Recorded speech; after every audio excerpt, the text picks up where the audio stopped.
De nos jours, la tendance est beaucoup à l'entrepreneuriat. C'est l'alternative qui est présentée aux jeunes et même aux moins jeunes comme solution pour sortir de la précarité financière.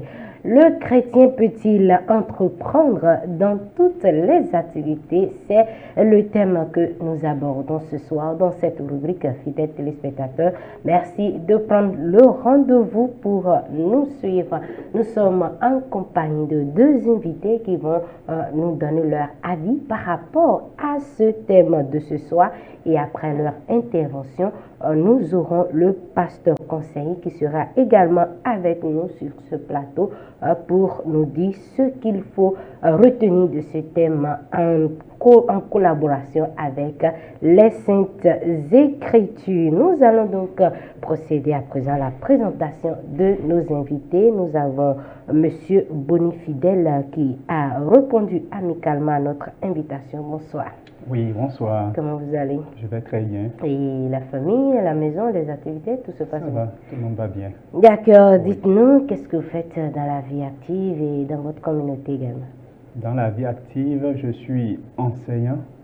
Enseignant du primaire, j'enseigne l'anglais aux petits-enfants. Aux petits-enfants, oui. Et les grandes personnes. Bon, je suis avec le primaire, voilà c'est pourquoi je parle de petits-enfants. Ok, d'accord. Et dans ma communauté, je suis dans beaucoup de choses, parmi lesquelles j'exerce plus dans le ministère parmi les enfants.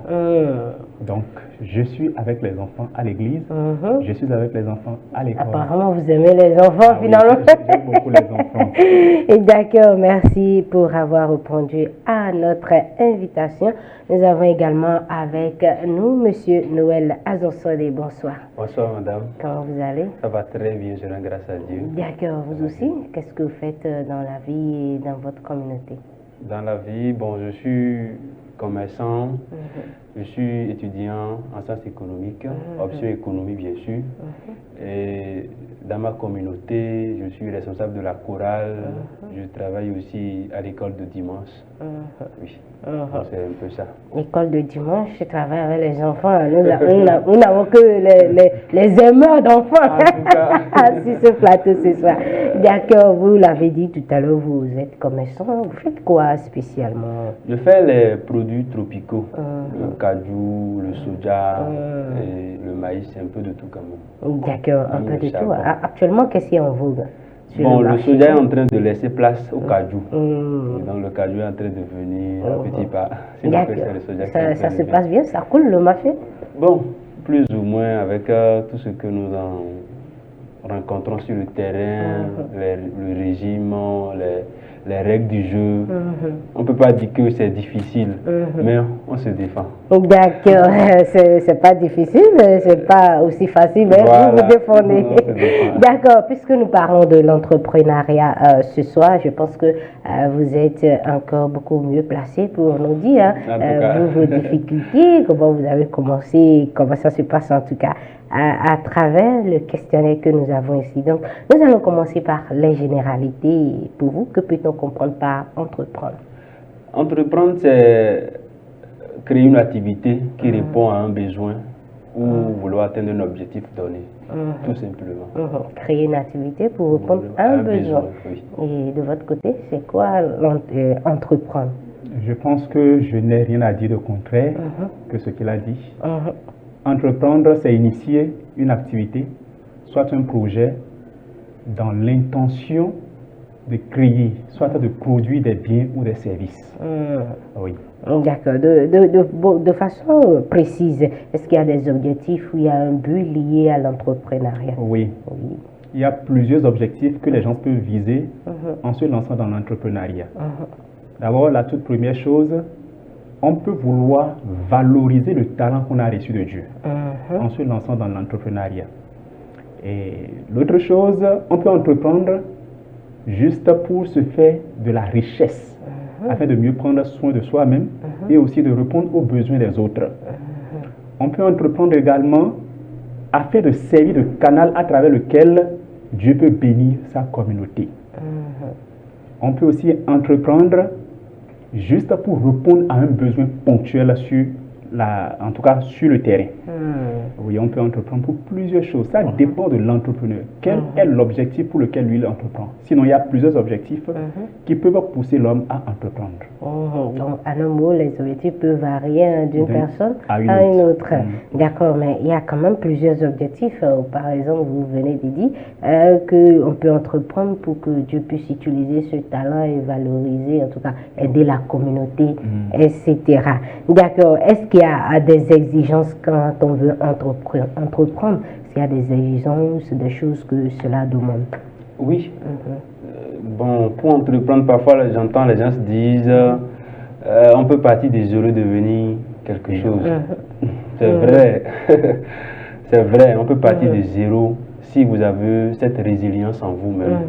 Parce que d'abord, il faut partir de la détermination, la persévérance et avoir le courage. Sinon, l'entrepreneuriat demande beaucoup de concentration et demande beaucoup de travail, de discipline. Il faut s'autodiscipliner pour être entrepreneur. Parce que on ne peut pas te demander quelque chose sur un marché, on te donne un ultimatum et qu'un entrepreneur, tu n'es pas discipliné, tu ne peux pas y arriver. Alors qu'il y a de la concurrence sur le marché. Peut-être que la même chose, il y a plusieurs choses et on va voir quelle est ta valeur ajoutée en tant qu'entrepreneur. Donc il faut être discipliné, vraiment discipliné et avoir une grande vision de ce que tu veux faire. À chaque fois, ajouter une valeur pour faire la différence. C'est ça l'entrepreneuriat. Donc ça demande beaucoup de capacité de réflexion. D'accord. Vous avez parlé aussi de l'économie comme activité que vous faites à l'université. Est-ce que dans le domaine de l'entrepreneuriat aussi, on n'essaie pas un peu d'être économiste ou de ne pas trop jouer au papa gentil ou au maman gentil quand il s'agit de l'argent? Oui, ça c'est... Parfois on voit les entrepreneurs ou les économistes d'avant, c'est pas ça. En fait, c'est le système qui demande ça. Parce qu'un économiste, bien vrai, il arrive à thésauriser de l'argent pour son entreprise. C'est-à-dire quoi? Comme les gens le disent souvent, on économise de l'argent, on met l'argent de côté, mais en économie, on parle de thésaurisation de l'argent pour faire avancer son activité. On ne peut pas se permettre tout en tant qu'entrepreneur, en tant qu'économiste. Il faut que les choses soient façon réglo, voilà, pour que ça puisse bien marcher. Voilà, D'accord. Est-ce qu'en entrepreneuriat, on peut vendre quelque chose qu'on n'aime pas? C'est-à-dire, je n'aime pas la tchéké, par exemple, mais je décide de vendre de la tchéké parce que les gens aiment cela dans la communauté. Je dirais que cela, ça dépend de la conviction personnelle de cet entrepreneur et des principes bibliques également. Donc, cet entrepreneur qui veut vendre une marchandise que lui-même n'aime pas d'abord, on peut se poser la question de savoir qu'est-ce que la personne poursuit, qu'est-ce que la personne a compris de la chose. Puisque tous les entrepreneurs ne sont pas des personnes qui aiment qui aiment en quelque sorte leur marché d'écoulement de leurs produits. Si vous me permettez ainsi.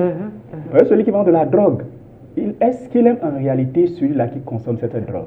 C'est une question qui peut avoir des réponses variées. Puisque le consommateur de la chose est en train de se nuire et tout petitement la personne se détruit. Mais où est-ce qu'il y a de l'envoi? Voilà, c'est pourquoi je parle d'abord de la conviction de cet entrepreneur. Si la chose est nuisible, soit la chose n'est pas de son goût et il vend la chose, on se demanderait qu'est-ce que la personne poursuit. L'autre chose, est-ce que les valeurs bibliques sont ajoutées à ça? Sinon, je dirais que les choses que l'on voudrait vendre, que l'on voudrait commercialiser, une entreprise que l'on voulait mettre sur place, soit sur pied, lorsqu'elle ne répond pas aux principes bibliques, le mieux c'est de ne pas se mettre là-dedans. Genre, commercialiser de la drogue, vendre de la cigarette, faire le commerce de l'alcool, soit même des trucs qui ont trait à la pornographie. Même si cela est rentable en tant que chrétien, je pense que ce n'est pas bien qu'on se mette là-dedans. Quand bien même la communauté exige, les gens aiment cela, le marché, ça passe, mais il ne faut pas se lancer dedans. Il ne faut pas se lancer dedans. D'accord.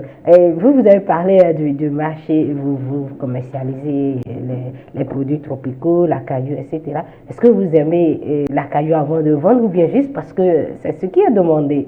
Bon, bien avant ça, il faut dire que l'entrepreneuriat, d'une part, c'est une passion. Parce qu'il faut être passionné de ce que tu veux faire.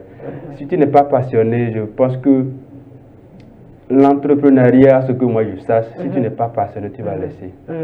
Tu vas laisser. Donc, c'est d'abord une passion. Et quand tu es dedans, malgré les difficultés, tu avances. Sinon que moi, j'aime quand même le cajou, la commercialisation du cajou, le soja. C'est pourquoi je dis que c'est une passion. Parce que malgré les difficultés, tout n'est pas toujours rose. Mais je suis toujours dedans et ça me passionne. Franchement, ça me passionne. Donc je me sens à l'aise dans ce domaine-là. Donc c'est la raison. D'accord. Est-ce que vous, personnellement, vous pensez que quelqu'un peut vendre un produit qu'il n'apprécie pas ou qu'il n'aime pas? Bon, puisqu'on avait dit au départ que c'est la création d'une activité qui répond à un besoin, pas forcément, si je suis en train de faire par exemple le cajou, et je vois à côté que là où je vais prendre le cajou, la population est dans le besoin des divers. Le riz, les biscuits.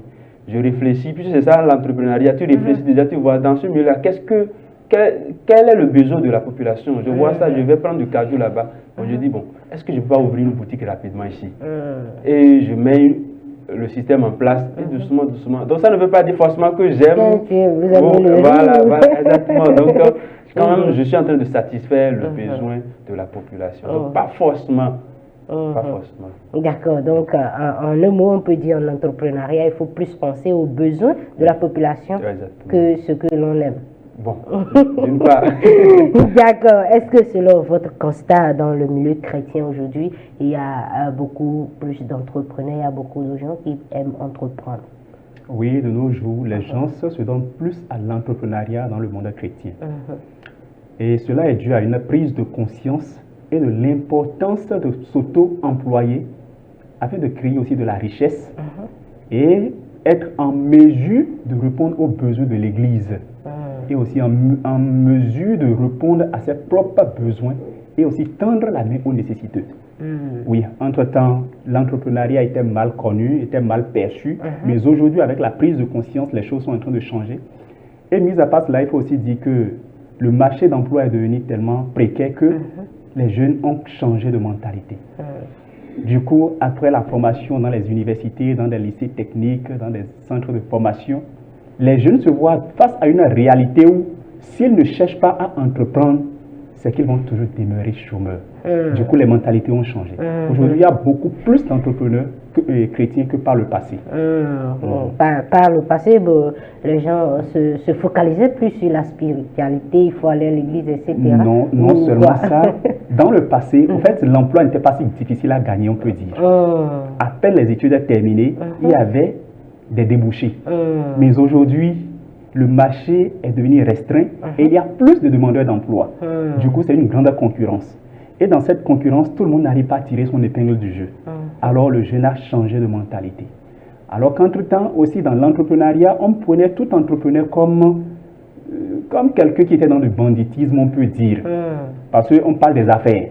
La plupart des entrepreneurs disent qu'ils sont des affairistes et d'autres disent, mais ce qu'on appelle l'affaire, ce n'est que du vol. C'est des affaires louches. Voilà, c'est des affaires louches. Mais aujourd'hui, les chrétiens ont compris que ce n'est pas tout entrepreneuriat qu'on peut appeler affaire louche, soit du vol ou du trucage. Mais on peut entreprendre de façon saine. D'accord. En tant que chrétien, on peut entreprendre de façon saine sans pour autant être un vendeur d'illusions. Effectivement, il y a ça aussi. Comme les gens le pensaient par le passé. D'accord. Selon vous, M. Noël Azanswade, est-ce qu'un chrétien peut tout vendre? Quand on parle dans ton nom, dans le domaine de l'entrepreneuriat, est-ce qu'un chrétien peut tout vendre? Bon, le chrétien doit vraiment faire attention à ce qu'on appelle tout. Parce que dans tout, il y a tout. Voilà. Donc, on doit faire vraiment attention parce que ce que je veux faire, ce que je veux vendre, est-ce que ça répond à ma norme chrétienne? Est-ce que je ne constitue pas une pierre d'achoppement pour l'entourage, pour ma communauté? Donc, c'est pas évident qu'un chrétien puisse tout vendre. C'est pas bon. Même si ça va rapporter assez d'argent. En tout cas, il faut faire beaucoup attention. D'accord. Est-ce que selon vous, un chrétien peut tout vendre? Selon moi, un chrétien ne peut pas tout vendre. Lorsque ce que le chrétien veut vendre constitue déjà une pierre d'achoppement pour le corps du Christ, c'est dangereux. Lorsque cela encourage le péché, ce n'est pas bon de le faire. lorsque cela constitue une gangrène, soit un facteur qui va détruire l'être humain, je pense que le chrétien ne doit pas se mettre dans cela. Oui, donc, de façon brève, pour répondre à votre question, le chrétien ne peut pas tout vendre. Un chrétien entrepreneur ne peut pas tout vendre. Ah oui, il faut savoir qu'est-ce qu'on vend, même si on est entrepreneur. Quand bien même les gens demandent, il y a de l'argent dedans, en tant que chrétien, il doit avoir la différence. Il doit avoir la différence, on ne doit pas tout vendre. Au risque de ternir notre image chrétienne. D'accord, nous allons évoluer cette fois-ci pour connaître les avantages. Lorsqu'on entreprend, est-ce qu'il y a des avantages liés à ça? Si oui, lesquels? Bien sûr, il y a des avantages. Et tout de suite, quand nous étions en train de parler, j'ai dit que les mentalités ont changé. L'emploi, ce n'est plus facile à gagner. Donc, comme avantage, d'abord, ça te procure un emploi stable. Tu sais que c'est toi qui as créé. Tu es ton propre chef. Alors, tu gères comme tu le veux. Ça, c'est d'abord le premier avantage qu'on a dans cela. Et on peut aussi fournir, soit donner de l'emploi à d'autres personnes qui demandent. Donc voilà encore un autre avantage que la société tire de l'entrepreneuriat de quelqu'un. Lorsque tu entreprends, c'est que tu donnes aussi de la possibilité à la jeunesse, soit à ton entourage, de trouver quelque chose dans ce que tu as créé. Et comme avantage, ça te donne une certaine stabilité financière, une autonomie financière. Et aussi, ça te donne aussi une certaine liberté pour faire quelque chose au lieu d'aller rédiger des lettres de demande de... J'ai l'honneur. C'est que tu n'es plus dans ça. Tu t'autodisciplines. Tu sais quand est-ce qu'il faut sortir, quand est-ce qu'il faut être là. C'est que là, tu deviens ton propre chef et puis c'est bon.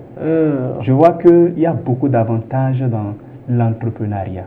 Il y a beaucoup d'avantages. D'accord. Il y a beaucoup d'avantages dans l'entrepreneuriat. Est-ce que vous voulez ajouter quelques avantages à ce qu'il vient de dire? Moi, ce que j'aime, tu es libre d'aller là où tu veux, quand tu veux. Voilà, la liberté. Oui, tu es libre de servir le Seigneur comme tu le veux réellement.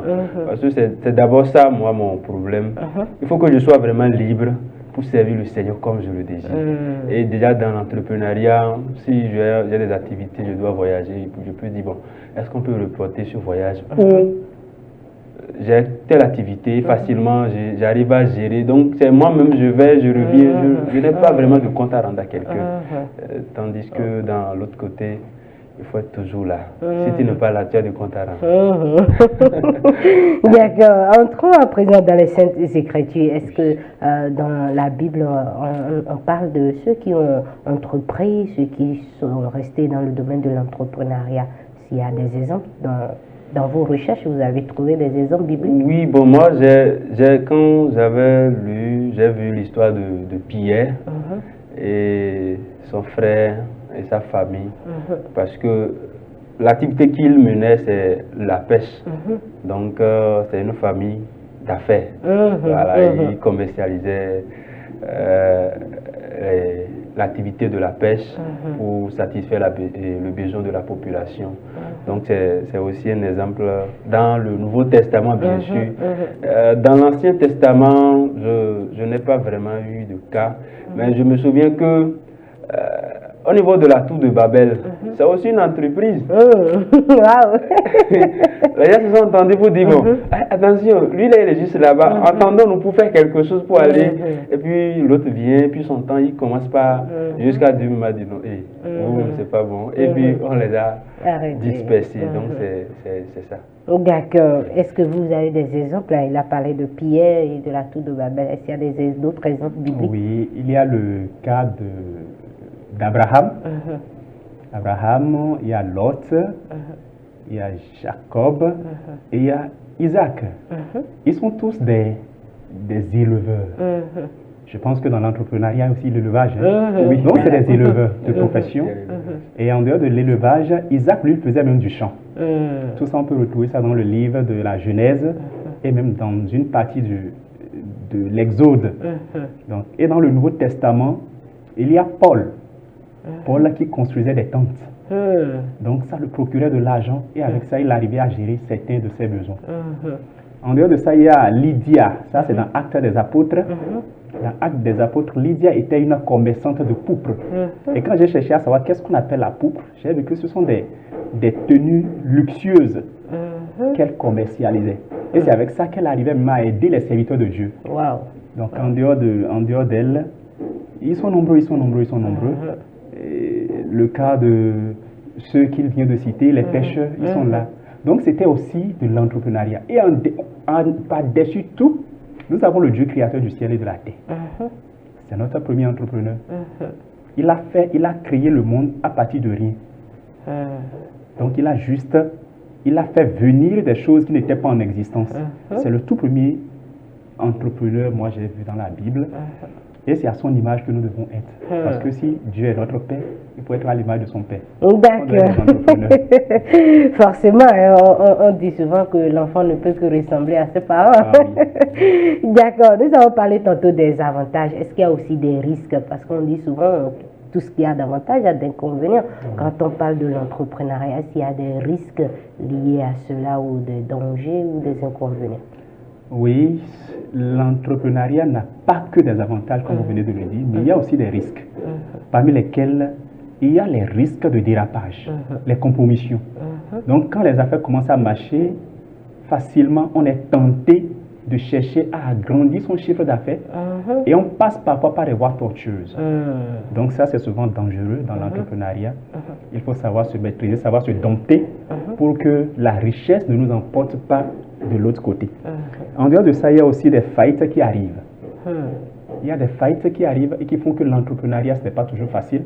Parce que quand cet argent que vous avez pris pour vous lancer dans le commerce, soit dans votre entreprise, soit dans votre entrepreneuriat, je dirais, est une somme prêtée et que vous entrez dans une faillite. Ça veut dire que vous avez de comptes à rendre à votre créancier. Si c'était une banque, alors comment vous justifiez? Il y a tout ça qui fait qu'il y a de risques. En dehors de ça aussi, il y a la mauvaise gestion qui est là.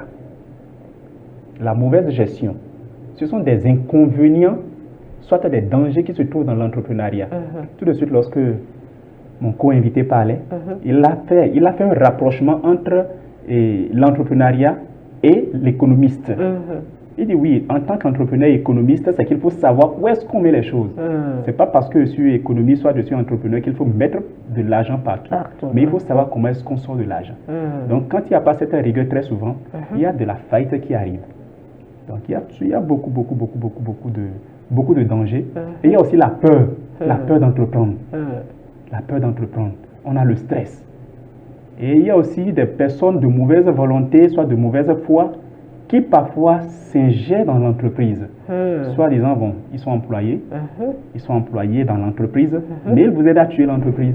Voici autant de risques qu'il y a dans l'entrepreneuriat. Toi qui as conçu ta chose, tu sais comment tu t'es battu, tu sais combien de nuits tu as perdu de sommeil pour créer cette entreprise, tu sais comment gérer ça. Mais l'autre qui est venu juste pour chercher son argent n'a pas cet amour pour l'entreprise comme toi tu peux l'avoir. Du coup, c'est un risque de perdre ton entreprise parce qu'il peut t'aider à détruire l'entreprise. Inconsciemment comme consciemment, l'entreprise peut s'écrouler parce qu'il y a certaines personnes qui sont là qui ne sont pas de bonne moralité. Donc, il y a beaucoup de risques. Je me demande s'il faut encore en ajouter. Oui, il y a l'égoïsme qui est là. Quand on commence pas à évoluer, à un moment donné, on pense qu'on se suffit et on commence pas à se pencher sur soi-même et facilement on se détruit. Il y a aussi l'abus de confiance. Je me souviens en 2022, j'avais remis de l'argent à quelqu'un pour me prendre le cajou, c'était à 200 francs.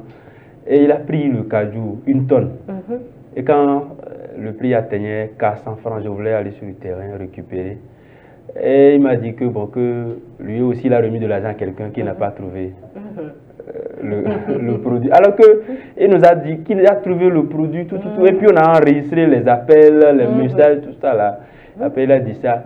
Et quand il a dit ça, il dit d'accord, bon, c'est pas un souci. Je vais venir, on va parler. Avant que je ne vienne, il a envoyé une part de l'argent. Et ça restait, jusqu'aujourd'hui, ça restait près de 100 et quelques mille chez lui. Il n'a pas payé. À chaque instant, il dit non. Il dit bon, moi j'ai dû laisser. Et je l'observe. Peut-être qu'un jour, on va encore se rentrer dedans. De quelqu'un à quelqu'un, voilà, parti comme ça. Voilà, donc c'est ce risque-là, l'abus de confiance. Tu penses que celui avec qui tu es en train de travailler là, c'est un homme vraiment confiant. Et tu lui remets de l'argent. Il disparaît. Plusieurs sont partis comme ça avec les sous. Tu confies de travail, de choses à quelqu'un, soit il le fait mal. Il y a aussi la familiarité qui détruit l'entreprise. Je peux le dire, c'est vrai. mon frère, je crée mon entreprise, j'ai envie de prendre mon frère parce qu'il n'a pas de boulot. Mais quand il vient, au lieu de se comporter que c'est mon entreprise, je dois faire avancer la chose. C'est pour mon grand frère. Voilà, c'est pour mon grand frère, il se comporte comme il veut et l'entreprise commence à régresser. Et devant les autres, il te permet parfois de te contredire, de te dire des choses que tu ne peux pas riposter devant les autres. Puisque c'est la famille. Donc, il y a toutes ces choses-là qu'il faut faire vraiment attention. Quand il s'agit de la famille, on dit souvent que le chef du roi est le roi des chefs. En tout cas, c'est ça, donc c'est compliqué. Il faut vraiment faire attention. Parce que il faut, si tu veux aider la famille, il vaut mieux te faire toi-même et dire, bon, j'appelle telle personne, je dis, bon, voici ce que j'ai pour vous. Allez vous faire. Si ça finit, ne m'appelez plus. Il faut être succinct, il faut être rigide sur ça. En tout cas, c'est une manière que je fonctionne. Si on veut faire, on le fait. Si on ne veut pas faire, on ne le fait pas. Et comme ça avance chacun. D'accord, j'espère qu'en faisant ici, on ne va pas détruire la famille. Non, on ne va pas dire celui-là, il est trop rigoureux, etc.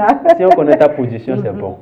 C'est mieux que d'amadouer. Oui, on connaît ta position, c'est bon. D'accord, nous allons finir cette première partie avec vos conseils, vu les avantages et les inconvénients, les risques, tout ce que vous venez de citer. Quels conseils avez-vous à donner à tous ceux-là qui peut-être sont déjà dans l'entrepreneuriat ou ceux-là qui veulent entreprendre d'ici là? Quels conseils vous avez à leur endroit?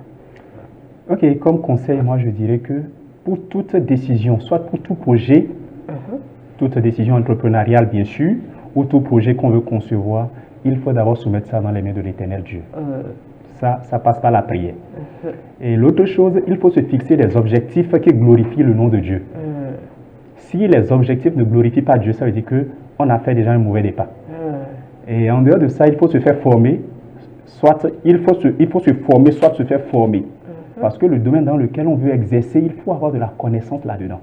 Sinon, tu vas te faire gruger facilement. Et l'autre chose, il faut aussi éviter l'égoïsme, l'orgueil. Il faut savoir écouter, il faut avoir l'esprit d'écoute. Quand on est entrepreneur, on écoute beaucoup et on s'informe. Donc, je dirais que il y a pas mal de conseils que je pourrais donner, mais je vais m'en arrêter là. Soyons à l'écoute de notre clientèle également, parce que cette clientèle vous permet de vous améliorer et d'améliorer votre qualité, vos services et la qualité de vos services que vous leur rendez. Donc cela, c'est quelque chose qui peut nous aider à faire grandir notre entreprise et qu'un jour on soit un peu libre on soit quand même dans une certaine liberté, financière comme dans tout le reste des domaines. D'accord, la liberté financière, ça compte beaucoup dans la vie de l'homme. En tout cas. Voilà, quel est vous, à votre niveau, vos conseils? Moi, je pense que Jacques Ma disait, si on présente la banane à un singe et l'argent, il va prendre la banane, oubliant que s'il prend l'argent, il va acheter beaucoup de bananes. Donc, il faut savoir reconnaître les opportunités en tant qu'entrepreneur. Il faut faire attention dans son milieu, parce qu'on ne sait pas qui est qui. Et ne pas trop bavarder. Quand je dis bavarder, gardez beaucoup le silence, laissez les résultats parler. Parce que quand tu parles, l'autre écoute et tu ne sais pas ce qui est dans son cœur. Il faut la discrétion beaucoup pour l'entrepreneur. Il faut être sous quelqu'un. C'est important. Si je veux être peut-être journaliste, il faut que je sois à côté de vous, vous assister, pour voir la manière dont vous faites et apprendre de vous. Lis beaucoup de livres. Lis beaucoup. Ça, c'est une vérité. Il faut beaucoup lire, acquérir des connaissances au jour le jour. C'est comme dans le domaine de l'économie. À tout bout de champ, les choses changent. Donc, il faut être informé à tout bout de champ. Donc, et éviter beaucoup la négligence. Remettre à demain la procrastination, c'est pas bon. Pour l'entrepreneur. C'est pas bon. D'accord. Il ne faut pas être négligent dans le domaine de l'entrepreneuriat. Beaucoup de conseils sur ce plateau. Nous n'allons quand même pas nous arrêter là. Nous allons recevoir encore davantage de conseils, cette fois-ci avec notre pasteur conseiller de ce soir. Et merci à vous, chers invités, pour vos conseils. Nous allons donc recevoir le pasteur conseiller. Merci.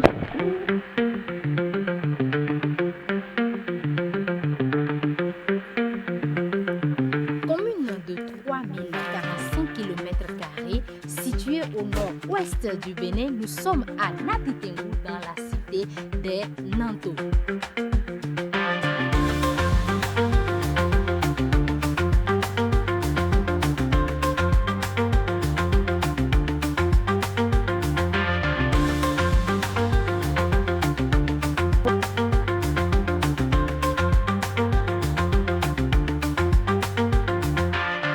La fiançailles, une étape très essentielle dans la vie des jeunes.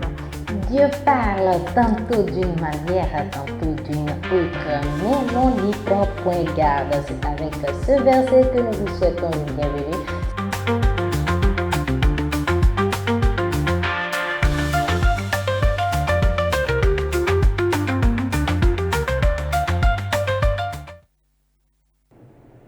Merci de rester fidèle au programme de la MSE TV. Vous êtes dans la rubrique Parole aux jeunes et ce soir nous sommes dans la deuxième partie pour parler du chrétien. Le chrétien peut-il entreprendre dans toute activité? Dans cette deuxième partie, nous sommes avec le pasteur Naoum Kwatuta. Bonsoir pasteur. Bonsoir, comment vous allez? Ça va bien de votre côté? Ça va, Dieu fait grâce.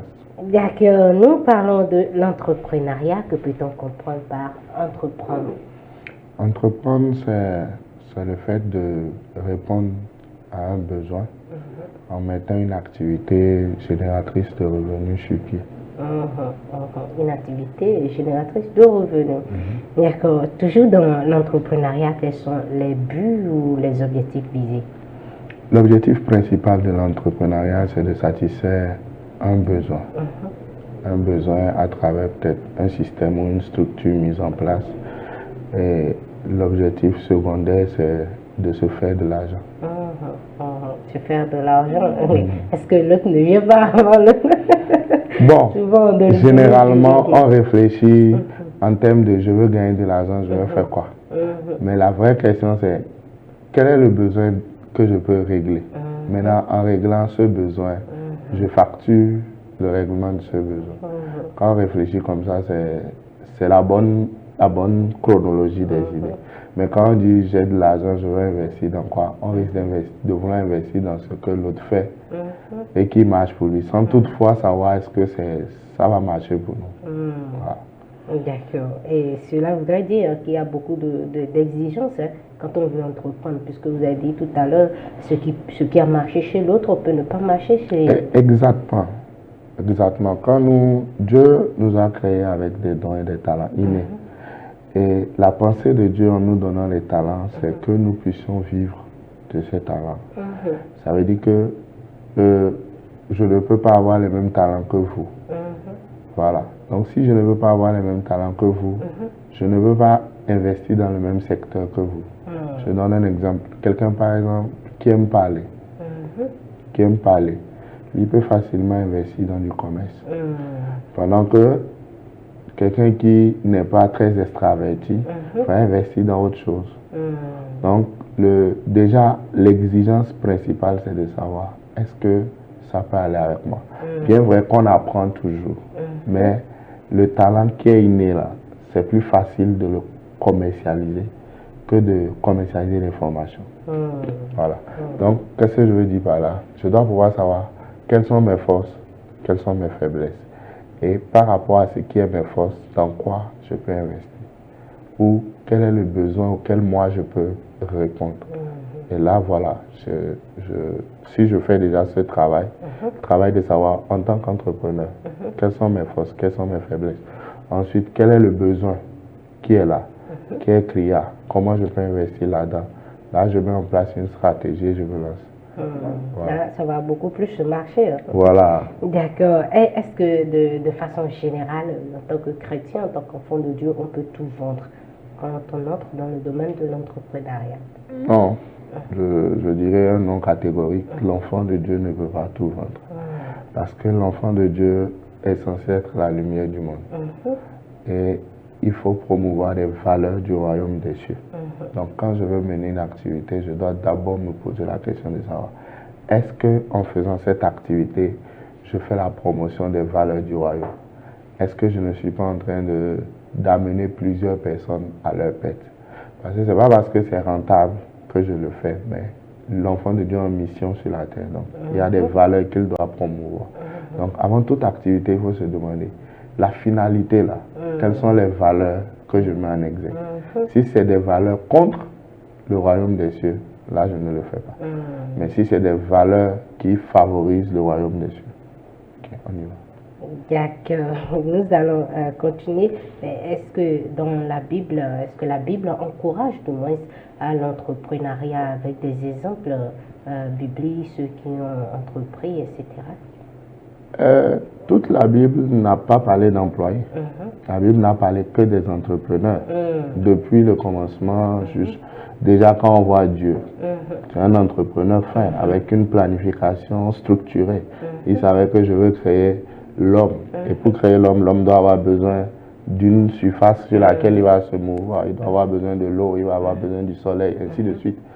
Après ça, nous allons voir que tous ceux avec qui Dieu a travaillé, c'était des entrepreneurs. Ils étaient des entrepreneurs beaucoup plus dans le domaine de l'agro-pastoral, l'agriculture et l'élevage. Quand on voit Abraham, on commence déjà par voir Adam, on voit Abel et Caïn, ainsi de suite. Donc, tous ceux avec qui Dieu a travaillé, ce sont des entrepreneurs. Jusqu'à Paul, qui était un faiseur de tentes et qui faisait ça pour pouvoir subvenir aux besoins du ministère. D'accord. Si l'on est ainsi, qu'est-ce qui explique le fait que par le passé, les chrétiens ne sont pas plus investis dans le domaine de l'entrepreneuriat?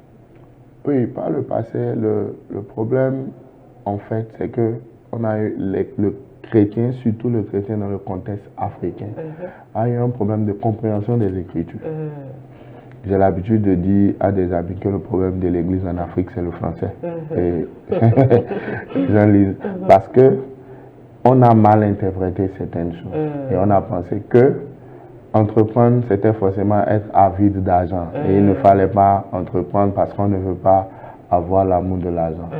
Mais de plus en plus aujourd'hui, on est en train de comprendre. Parce que dans la grande commission, lorsque Jésus dit « Allez, faites de toutes les nations des disciples », Jésus ne se limite pas à l'évangélisation. Oui, il faut gagner des âmes. Mais après gagner des âmes, il faut former des disciples, les amener à une certaine maturité. Et ensuite les relâcher dans la société pour qu'il y ait une transformation sociétale. Et la transformation sociétale ne viendra que lorsque les chrétiens seront dans tous les domaines. Donc, aujourd'hui, plus que jamais, nous devons encourager tous les chrétiens à entreprendre à divers niveaux. Parce que la Bible est claire. Nous sommes la lumière du monde. La lumière, ce n'est pas nos talents, ce n'est pas nos entreprises. Ce n'est pas en priant chaque jour, ce n'est pas en faisant des veilles. Ça, c'est l'équipement spirituel qu'on reçoit. Mais quand nous recevons cet équipement-là, nous devons le redéployer dans la société. Afin que les gens, les païens puissent faire la différence entre ça, c'est un chrétien qui le fait. Ça, c'est... Voilà pourquoi ça marche. Et nous, maintenant, nous allons enseigner les valeurs du royaume aux païens. Sinon, l'entrepreneuriat, c'est l'apanage du chrétien. Normalement, les plus grands entrepreneurs devaient être les chrétiens. D'accord. Vous avez dit tout à l'heure que les plus grands entrepreneurs doivent être normalement les chrétiens. Pour ce faire, peut-être ceux-là qui nous suivent en ce moment, ils ont en tête d'entreprendre, mais ils ne savent pas par où commencer. Qu'est-ce qu'il faut faire, qu'est-ce qu'il ne faut pas faire? Quels conseils avez-vous à l'endroit de tout cela? Je dirais que pour un enfant de Dieu qui veut entreprendre, il faut qu'il prenne un moment de retraite pour demander à Dieu, quelle est la raison pour laquelle tu m'as créé? Quelle est la raison pour laquelle tu m'as créé? Donc, quand je dis un moment de retraite, c'est d'abord un moment de prière, mais aussi un moment d'introspection pour savoir quelles sont les facilités que j'ai, quelles sont les aptitudes que j'ai naturellement, qu'est-ce que Dieu a mis en moi, quelles sont les choses que j'arrive à faire naturellement. Je prends par exemple quelqu'un qui aime beaucoup les enfants. Il sera facile pour lui d'entreprendre par exemple en créant une crèche. Mais ne demandez pas à quelqu'un qui n'aime pas le bruit, qui n'aime pas trop parler, d'investir dans ce domaine-là. Et après cette analyse-là, il faut passer à l'action. Ce qui tue les chrétiens et les entreprises chrétiennes, c'est l'inactivité. On a beaucoup d'idées, mais très peu de personnes passent à l'action. Il faut passer à l'action. Ça ne veut pas dire que du coup ça va réussir, non. Je peux rencontrer des difficultés, mais c'est à travers ces difficultés-là que je vais me forger, que je vais m'améliorer. Donc après avoir eu une idée, que l'enfant de Dieu se mette en action et qu'il sache que la grâce de Dieu et le Saint-Esprit vont l'aider à réaliser des choses extraordinaires. Moi, je crois fermement que si un enfant de Dieu entreprend, quel que soit le domaine, s'il le fait pour la gloire de Dieu, Dieu va investir dedans. Et Dieu va nous amener à créer des choses extraordinaires. Moi, je rêve que, en ces temps de la fin, que les chrétiens puissent vraiment être dans toutes les sphères d'influence et qu'ils soient la lumière que Dieu nous a dit d'être.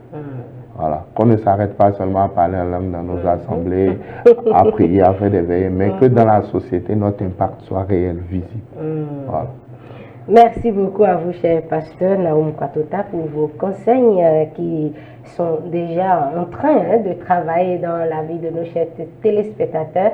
Que Dieu vous bénisse abondamment. Amen. Et c'est ici que s'achève cette rubrique de ce soir. Merci pour votre aimable attention. Que Dieu vous bénisse. Bonne soirée chez vous. Merci. MSC Média, votre nouvelle plateforme pour le meilleur du divertissement pour la jeunesse branchée. Avec MSC Média, accédez à la MSC TV et à la MSC Radio, à nos émissions en direct et en replay quand vous voulez et où vous voulez. Notre interface fluide et intuitive vous donnera une nouvelle immersion digitale. MSC Média, votre meilleure plateforme de divertissement qui vous suit partout. Téléchargez MSC Média dès aujourd'hui, c'est totalement gratuit. MSC Média pour le meilleur sans